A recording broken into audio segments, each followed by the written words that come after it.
सभी को नमस्कार। आज की समाजशास्त्र की कक्षा में आपका पुनः स्वागत है। आज हम बात करेंगे जाति बनाम नस्ल यानी कि कास्ट वर्सेस रेस। इसके बारे में हम एक तुलनात्मक अध्ययन करेंगे और थोड़ा सा कास्ट के बारे में अलग अलग विचारकों के क्या क्या विचार हैं उसके बारे में हम जानेंगे। तो चलिए देखते हैं।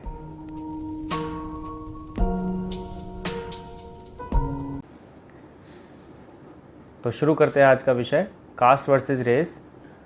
आज इसका मैं आपको एक परिचय दे रहा हूँ, आपका पाठ 2 सामाजिक संस्थाएं, निरंतरता एवं परिवर्तन। तो चलिए देखते हैं। सबसे पहला आता है जाति बनाम नस्ल। जाति बनाम नस्ल का मतलब हम यहाँ पर समझेंगे कि कास्ट में और रेस में अंतर क्या है। कई बार इसके बीच में बच्चों में कन्फ्यूज़न होती है, उसके बारे में थोड़ा सा डिटेल में हम बात करेंगे ताकि हमको ये स्पष्ट हो जाए कि कास्ट किसे कहते हैं और रेस किसे कहते हैं। तो मैं आपको बताना चाहूँगा, कास्ट एक पोर्तुगीज़ वर्ड है यानी कि पुर्तगाली शब्द है कास्टा, जिससे ये बना है कास्ट। और ये वास्तव में जिस अर्थ में पुर्तगाली शब्द में लिया गया ये वहाँ पे नस्ल के लिए ही लिया गया था, लेकिन यहाँ पर अब ये कास्ट जो है ये जाति के लिए उपयोग किया जाता है। तो कास्ट वर्सेस रेस हम बात करेंगे। सबसे पहला हम पॉइंट पढ़ते हैं असमानता का सामाजिक औचित्य। मतलब थोड़ा इसको समझने की कोशिश करेंगे कि इसका अर्थ क्या है। इसका अर्थ है सोशल जस्टिफिकेशन ऑफ इनइक्वालिटी, यानी कि अगर किसी समाज के अंदर जातिगत आधार पर अगर असमानता होती है तो उसका जो कारण है ये माना जाता है या ये मान लिया गया था कि इसका जो कारण है वो है सोशल जस्टिफिकेशन, यानी इसको सामाजिक तौर पे उसको जस्टिफाई कर दिया गया कि ये असमानता तो जन्मजात है और ये जन्म से ही ऐसी असमानता बनी रहेगी।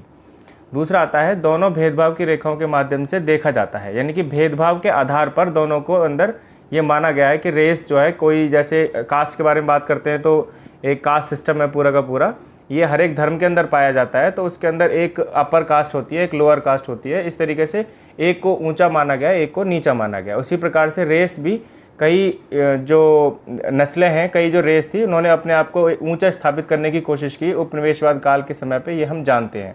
जैसे जर्मनी के अंदर जर्मन रेस को हिटलर ने ऊंचा बताया और बाकी यहूदी रेस को नीचा बताया था। तो ये भी एक भेदभाव के माध्यम से, भेदभाव की रेखाओं के माध्यम से इसको देखा जाता है। तो इसमें दोनों में ये समानता है। अब हम एक एक करके थोड़ा सा अलग अलग सामाजिक चिंतकों के बारे में हम बात करेंगे। G.S. घुरिये, ये बड़े ही विद्वान हमारे भारत के समाजशास्त्री रहे हैं। इनका जो विचार है वो है जाति के गुण नस्ल से ही आए हैं, यानी ये मानते हैं इस बात को कि रेसिज्म के माध्यम से ही कास्ट के गुणों को हम देख सकते हैं, या रेस के कारण ही हमारे में जाति के गुण लोगों के बीच में, समाज के बीच में पैदा हुए हैं, यानी कि रेस से ही ये चीज़ें आई हैं। इसके बाद में हम आगे बढ़ते हैं B.R. अम्बेडकर। तो बाबा साहब अम्बेडकर ने जो मैक्स म्यूलर की थ्योरी है उसको उन्होंने आगे बढ़ाया, और उनके अनुसार, मैक्स म्यूलर की थ्योरी के अनुसार ये था कि मैक्स म्यूलर ने ये कहा था कि जो आर्यंस जो थे वो मध्य एशिया से निकल करके भारत में आए, और वो यहाँ के जो पहले से जो रह रहे जो लोग थे, जिनको उसने मूल निवासी कहा, उनके साथ में वो घुल मिल गए और उन्होंने उनको दस्यु कहा, जिसके कारण उनके बीच में एक जातिगत भेदभाव पैदा हुआ। तो यहाँ की जो जातियाँ थी वो उनको नीची जाति बोला गया, और जो आर्यंस जो आए थे वो ऊंची जाति बोली गई, ऐसा मैक्स म्यूलर ने बताया। तो B.R. अम्बेडकर जी ने उन्हीं की कोटेशंस को आगे बढ़ाया। उन्होंने भी इसी बात को स्वीकार किया कि जो रेशियल थ्योरी है जेनेसिस की, वो कास्ट की, वो रेस के कारण ही आई है, यानी कि आर्यन रेस के आने के बाद में कास्ट सिस्टम शुरू हुआ है। यह है जाति का नस्लवादी सिद्धांत। अब एक बड़े ही प्रसिद्ध सोशोलॉजिस्ट हैं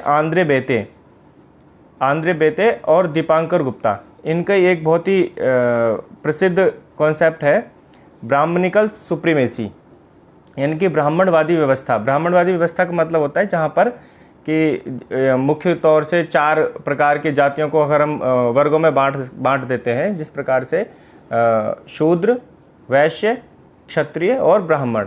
तो ये एक व्यवस्था है, तो इसको बोलते हैं ब्राह्मणवादी व्यवस्था। इसको सदैव प्रश्न किया गया है, ऐसा नहीं है कि मतलब ये हमेशा से रही है, इसकी सुप्रीमेसी रही, लेकिन इसको हमेशा से प्रश्न भी किया गया है, इसको टारगेट भी किया गया है। किसके द्वारा? बौद्ध के द्वारा, जैन के द्वारा और भक्ति वर्ग के जो लोग थे उनके द्वारा। यानी समय समय पर बौद्ध जो महात्मा बुद्ध आए तो उन्होंने इसको चैलेंज किया, इस व्यवस्था को, और उन्होंने एक नई व्यवस्था को शुरू किया। उसी प्रकार से जैन जो धर्म थे उन्होंने भी इसको चैलेंज किया। चंद्रगुप्त मौर्य के समय पे जैन धर्म अधिक फैला था, और उसके बाद में भक्ति जो मार्ग के जो लोग थे उन्होंने भी जाति व्यवस्था को दरकिनार कर दिया और उसको स्वीकार नहीं किया था। तो इसको समय समय पर चैलेंज किया जाता रहा है, इसको हमेशा इसको प्रश्न किए जाते रहे हैं। तो इसको हम बोल सकते हैं brahmanical supremacy has always been questioned in form of Jainism, Buddhism and bhakti. इसके बाद में आता है हमारा नेक्स्ट आते हैं एम एन श्रीनिवास। तो एम एन श्रीनिवास के बारे में हम दो मुख्य बातें बोलेंगे। सबसे पहला इन्होंने एक दिया है प्रबल जाति की अवधारणा। प्रबल जाति की अवधारणा का मतलब यहाँ पे यह है कि ऐसा नहीं कह सकते कि कोई भी जो जाति है वो हमेशा, जैसे ब्राह्मण है वो हमेशा हर स्थान पर वो प्रबल हैं, है ना, उनकी सुप्रीमेसी है, ऐसा नहीं है। ऐसा एम एन श्रीनिवास जी ने बताया है कि सब जगह जगह पर अलग अलग स्थानों पे अलग अलग जाति के लोगों की प्रबलता होती है। जैसे उदाहरण के तौर पर उन्होंने बताया है कि जैसे बिहार और यूपी के अंदर हम देखते हैं कि वहाँ पर यादवों की जो प्रबलता है वो ज़्यादा है, तो वहाँ पर उनकी सुप्रीमेसी है। उसी प्रकार से देखेंगे कि जैसे कर्नाटक में बोकलिंग नाम का एक समुदाय है, तो उसकी बहुलता होने के कारण उनकी प्रबलता ज़्यादा है, वो एक स्ट्रॉन्ग कास्ट वहाँ पे मानी जाती है। उसी प्रकार से महाराष्ट्र में मराठी जो है, मराठी मनुष्य, उनकी प्रबलता अधिक मानी जाती है, तो उसको उन्होंने प्रबल जाति की अवधारणा दी है। वहाँ पर ये कॉन्सेप्ट ब्राह्मण और ये दूसरा जो कॉन्सेप्ट शूद्र वाला कॉन्सेप्ट ये फेल हो जाता है, क्योंकि वहाँ पे उनकी बहुलता होने के कारण उन्हीं की सुप्रीमेसी चलती है। तो इसके बारे में आगे हम बताते हैं कॉन्सेप्ट ऑफ स्ट्रॉन्ग कास्ट, ये बता दिया मैंने आपको। उसके बाद बताया चार वर्ण का सिद्धांत। चार वर्ण के सिद्धांत के बारे में एम एन श्रीनिवास जी ने बताया है। जैसे हम जानते हैं कि वैदिक ऋग्वेद के अंदर भारतीय हिंदू धर्म का जो एक मुख्य ग्रंथ माना जाता है, आधार रूप ग्रंथ है, जिसको हम कहते हैं ऋग्वेद। तो ऋग्वेद में मुख्य तौर से सारे समूह को चार वर्णों में विभाजित किया गया है। तो वो चार वर्ण कौन कौन से? वो चार वर्ण हैं शूद्र, वैश्य, क्षत्रिय और ब्राह्मण। तो उनके आधार पर उनके शुरुआत जो वैदिक काल था, उस वैदिक काल के अंदर इनकी जो चार वर्णों की जो व्यवस्था थी वो बड़ी लचीली थी। उसके अंदर कोई भी व्यक्ति किसी भी वर्ण को का चुनाव कर सकता था और वो किसी भी वर्ण में जा सकता था। यानी कोई व्यक्ति है, अगर वो शिक्षा के मार्ग को पकड़ता है तो उसको ब्राह्मण की कैटेगरी में डाला जाता था। यदि कोई व्यक्ति अगर व्यापार के व्यवसाय को पकड़ता है तो उसको वैश्य की कैटेगरी में डाला जाता था। तो ये एक बड़ा ही लचीला सा इसका सिद्धांत है वर्ण व्यवस्था। और उसके बाद में धीरे धीरे ये परंपरागत होने के कारण इसको जाति व्यवस्था में ये बदल गया अपने आप ही। तो उन्होंने ये बोला है कि चार वर्ण की जो व्यवस्था है, वर्ण को संस्कृत में वर्ण का अर्थ रंग होता है, तो उन्होंने इसको रेस से जोड़ने की कोशिश की है कि क्योंकि ये रंग के आधार पर है। तो उनके अनुसार ये था कि जो वाइट कलर जो लोग थे, यानी कि जो श्वेत रंग के थे, वो ब्राह्मण और उच्च जातियाँ कहलाईं, और जो कृष्ण वर्ण थे वो जो है वो नीची जातियाँ या फिर उनको हम बोलेंगे दस्यु की जातियाँ वो कहलाईं। ऐसा एम एन श्रीनिवास जी का मानना है।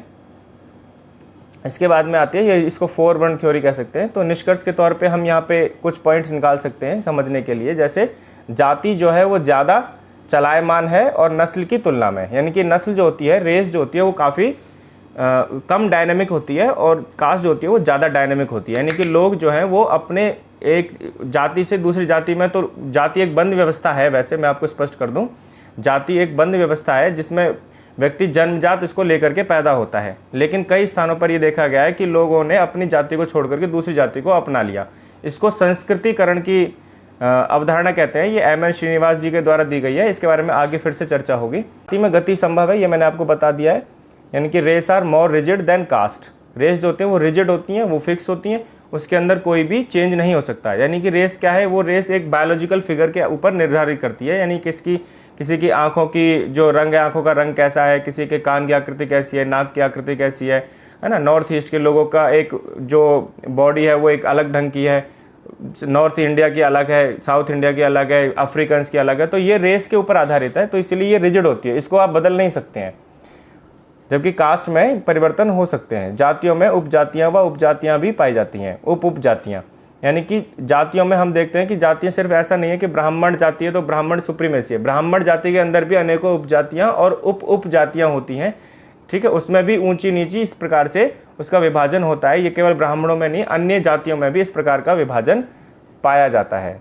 तो there are sub caste and sub caste in other caste systems. अंत में आता है जाति एक सरल एवं सूक्ष्म संस्था है।